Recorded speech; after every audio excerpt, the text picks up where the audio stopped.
Welcome home, brave heroes. I'm Ash, this is Ash Quest, and it's time once again for Tome Tuesday, a day on which I read from various game books. We are still in our inaugural adventure for this channel, reading the first book of the Kai series, Lone Wolf, Flight from the Dark by Joe Dever. We're going to pick up where we left off in the last episode using my save system, which specifies that, get out of there, I am on page 100 or section 157. Here's a quick look at the stats that I have before we continue, and actually the stats will be overlaid in the corner. Everything nice and wrote down here. We've got a weapon skill with Warhammer, the weapon, and that will give us +2 to our combat score once we find a Warhammer. For now, we do not have that type of weapon. We have an axe and a spear, specifically a Gyak or Gyak spear. There's an official way to say that word, and I think someone told me.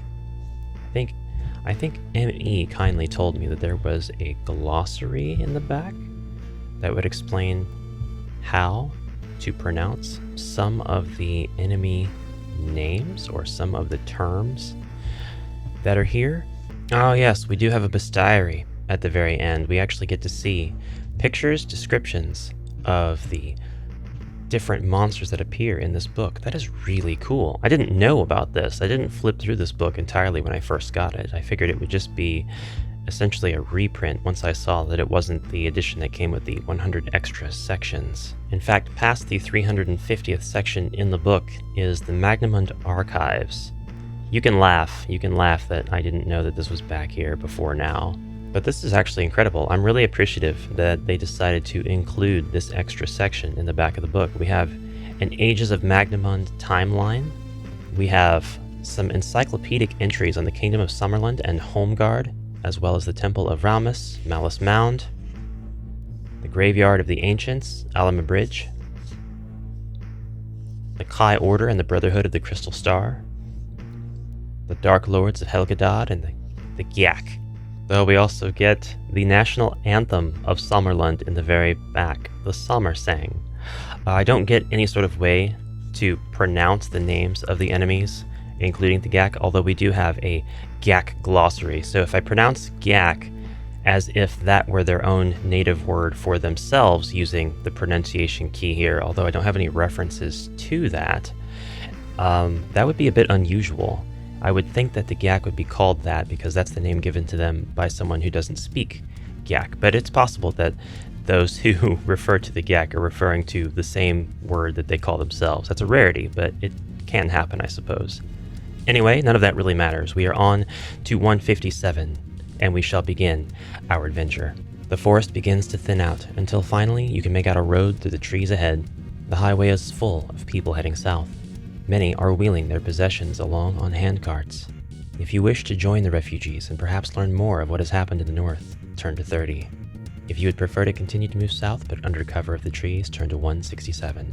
I think this time I'd like to join the refugees. I think that there is a very powerful monster fight if I do that I wasn't able to win in the original playthrough of this book.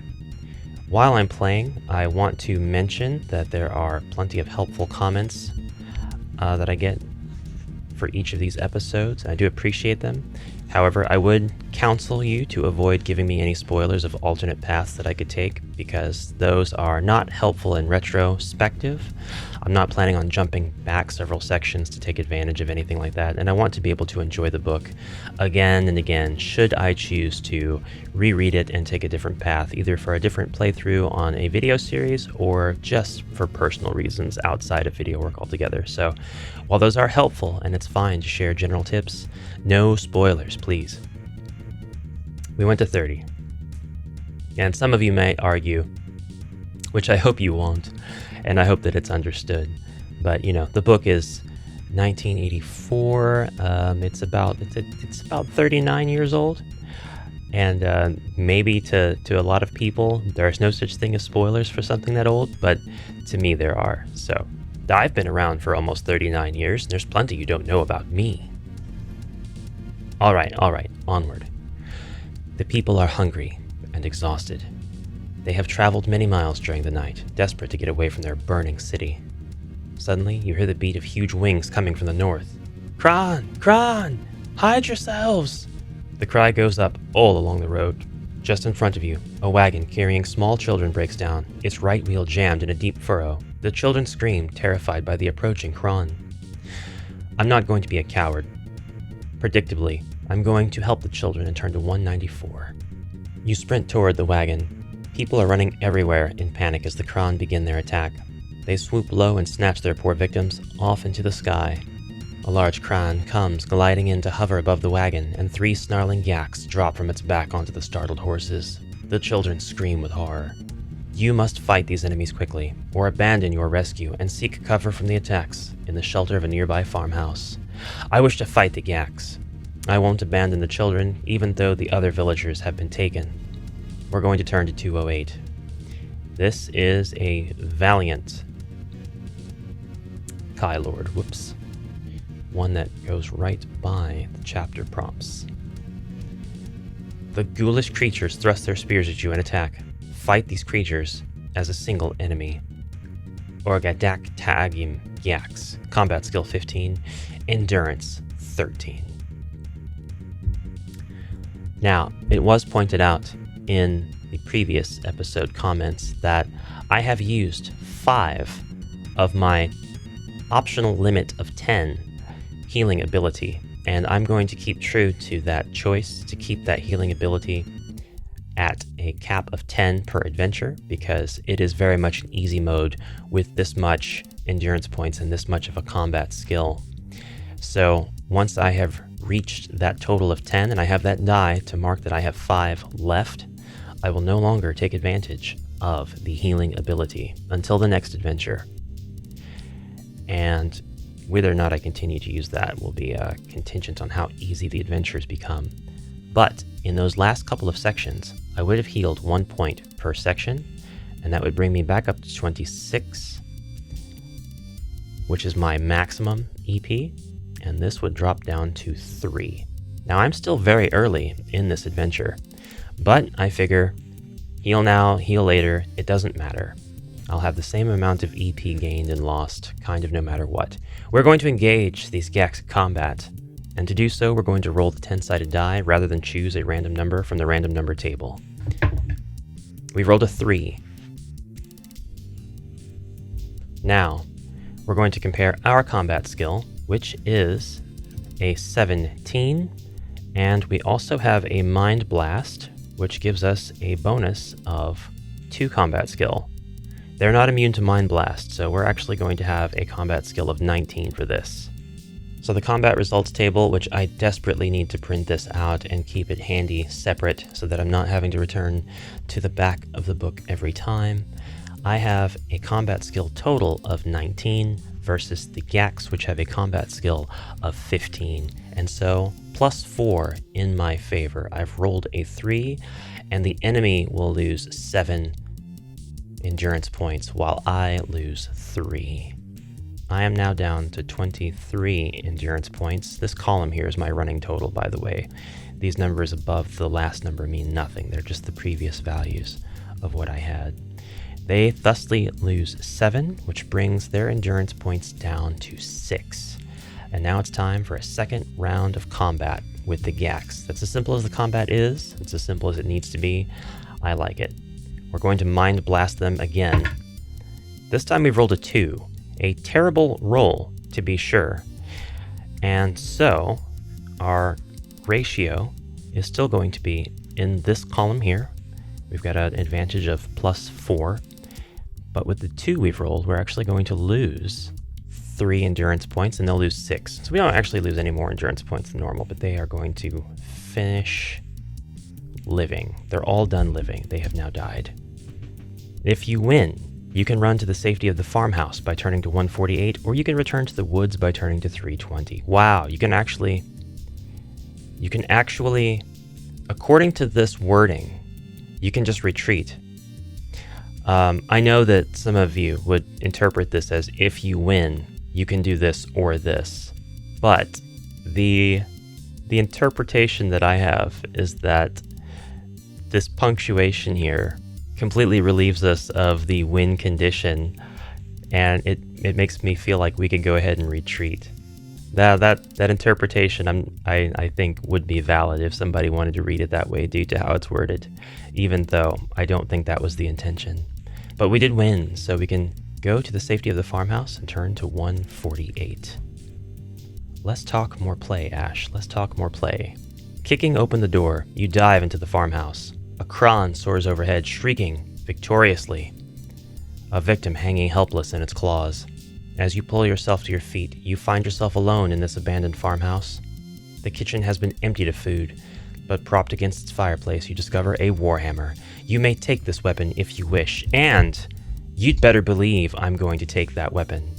I'm going to have to drop one of the items that I have, and I think I'll drop the Gith, I almost said Githyanki, the Gaks spear.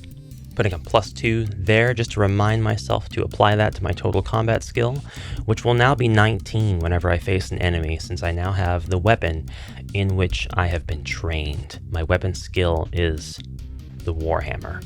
That makes me feel pretty good. I feel really safe now. And I'm just going to go ahead and choose to consume another healing point and bring myself up to 21. It's the end of this non-combat section. If you want to stay in the farmhouse, turn to 81. If you would feel safer in the forest, you can make a dash by turning to 320. If you wish to search the room further, turn to 199.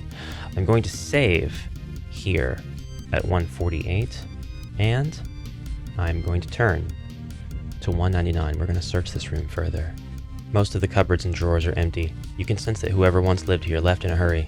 They must have taken nearly everything they owned with them. Only when you search the cellar do you find enough fruit to make one meal. You may record it on your action chart. Okay, we have a meal. Turn to 81. And I will, after recovering another endurance point, bringing my total amount of healing down to 1.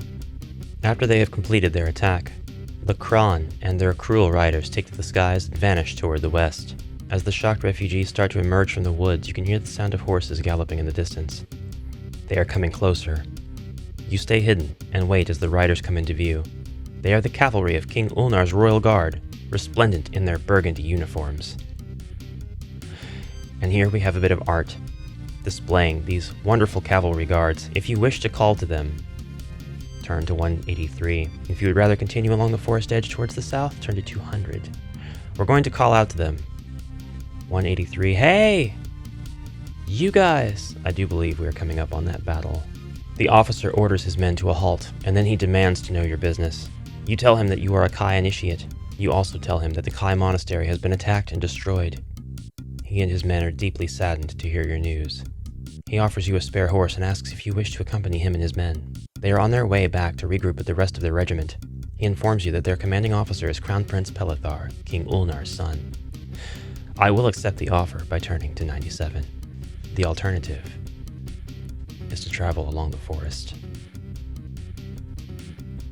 97 it is. Here we are. After a short while, you catch a few tantalizing glimpses of the river Unaram through the trees ahead. This major watercourse is one of the 3 great rivers of Sommerland. A great bridge was constructed many centuries ago to span the river, and as you push on through the trees, the twin stone towers that guard the approach ramp and gateway to this bridge's monumental span come into view.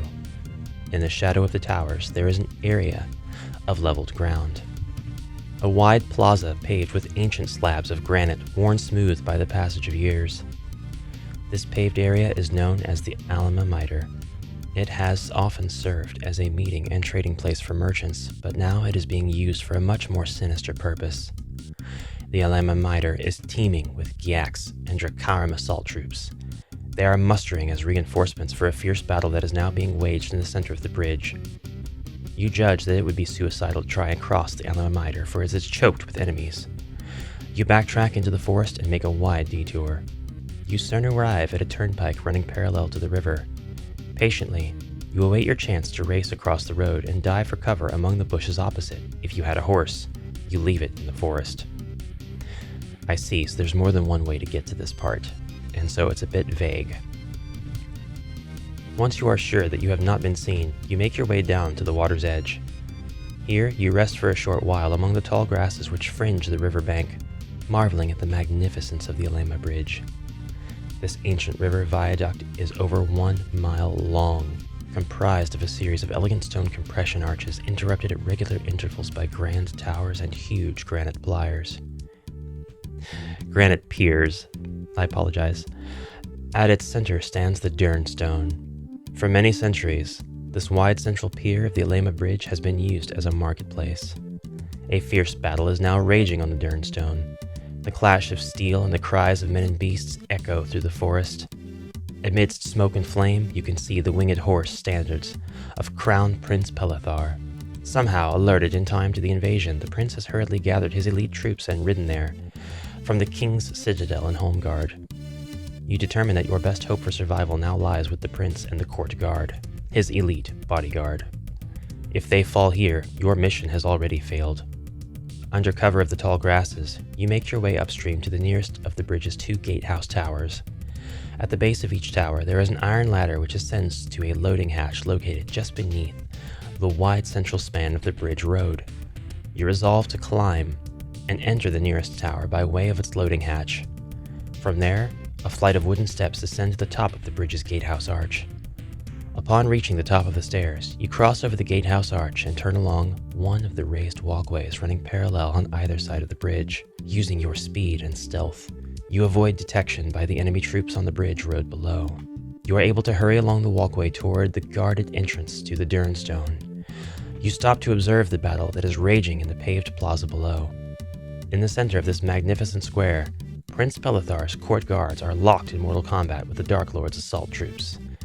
The enemy have superior numbers and are trying to force their way through Pelethar's line, but the prince's men are fighting like lions and holding them back. Through the smoke and turmoil of this vicious battle, you see the prince locked in combat with a large gray Gorgas. This scaly creature towers above the other troops and wields its huge black battle axe with terrible effect. Prince Pelethar is sheathed in silver plate armor that gleams like a mirror in the sun. His white tabard is emblazoned with a winged horse, his personal emblem, and the razor-sharp blade of his broadsword is embellished with the proud symbols of Summerland and the House of Ulnar. Pelethar seems to be winning his deadly duel with the monstrous Gorgas. Suddenly, the prince falls wounded, a black arrow in his side. And here is an illustration of the dreaded Gorgas, leading the assault against the troops with the Gyak in tow. I love this monster. If you wish to defend the wounded prince, turn to 255. If you wish to run away, turn to 306. Thence, 97, or 97, is the chapter we will save at. And I will now replenish my health just 1 more endurance point, which will now do away with the healing ability for the rest of this adventure. With that done, we will now fight the Gorgas. We will defend the wounded prince and turn to 255. Then we will turn past 255. 255. Your heart skips a beat when you see Pelethar scream and falter. Sensing victory is imminent, the Gorgas raises its great axe and strikes a mighty blow at the prince's visored helm. One of Pelethar's court guards pushes him aside as the black axe whistles down. His swift action saves his wounded lord from being decapitated, but in doing so, he sacrifices his right hand and forearm to the blade of the axe. Hastily, you set off down a broad marble staircase leading to the piazza below at a run. I wonder if that's a typo. And miraculously, your speed and dexterity carry you through the supporting ranks of the enemy before they realize who you really are. You hurry toward the parapet wall at the end of Pelethar's battle line to where the enemy is only 3 ranks deep. The Gyaks fighting here are oblivious to your deadly approach, and you are able to cut down their rear rank before they can react to your presence. You shout your battle cry, "For Samarland and the Kai!" and use a fallen Gyak as a springboard to launch yourself into the air. The bloodied line of Pelethar's court guards hear your battle cry above the din of the fighting, and a cheer goes up when they see you come leaping over the enemy's heads. You hit the flagstones just beyond the line of court guards and roll over to lessen the impact of your landing. Through the smoke of battle, you see the Gorgas taking a scything sweep at the wall of court guards now protecting the wounded prince and scattering them like leaves in a storm. The Gorgas strides forward and raises his axe once more. Weakened by his arrow wound and powerless to fight back, Pelethar snatches up a discarded shield and raises it to protect himself. The Gorgas utters a disdainful laugh when it sees Pelethar cowering beneath the shield. It knows that it will not save the prince from the crushing impact of its razor-sharp axe. With his bodyguard torn and scattered across the ground, only you can save Prince Pelethar now. Without a moment's hesitation, you draw your weapon and attack the mighty Gorgas. The creature that you now face is one of a race of cold-blooded reptilian creatures that dwell deep in the treacherous Mockenmire swamp. Their favorite food is human flesh. The Dark Lords have employed this murderous beast to lead their assault on the Alima Bridge, and for two reasons. Not only is it fearless and formidable in close combat, but it also exudes a scent which sends Gaks into a state of battle frenzy. Under the influence of this odorless musk, they will fight without fatigue or any regard for their own safety. Solnaris, the prince's broadsword, lies at your feet. You may pick up and use this weapon if you wish. This exceptionally crafted broadsword, a gift from the Magician's Guild to the House of Ulnar, will add 2 to your combat skill when used in combat, or 4 points if you possess the Kai discipline of weapon skill with broadsword, or sword, giving it surprising lightness. The Gorgas is about to strike at you. You must fight him to the death. And that, my friends, is where we must leave off on this episode of Tome Tuesday. For we are at time, and we shall continue this bloodthirsty battle to the end in the very next episode. So thank you all very much for watching. Please comment anything you like down below, and I will see you in the next episode. Until then, have a great rest of your day, and bye for now.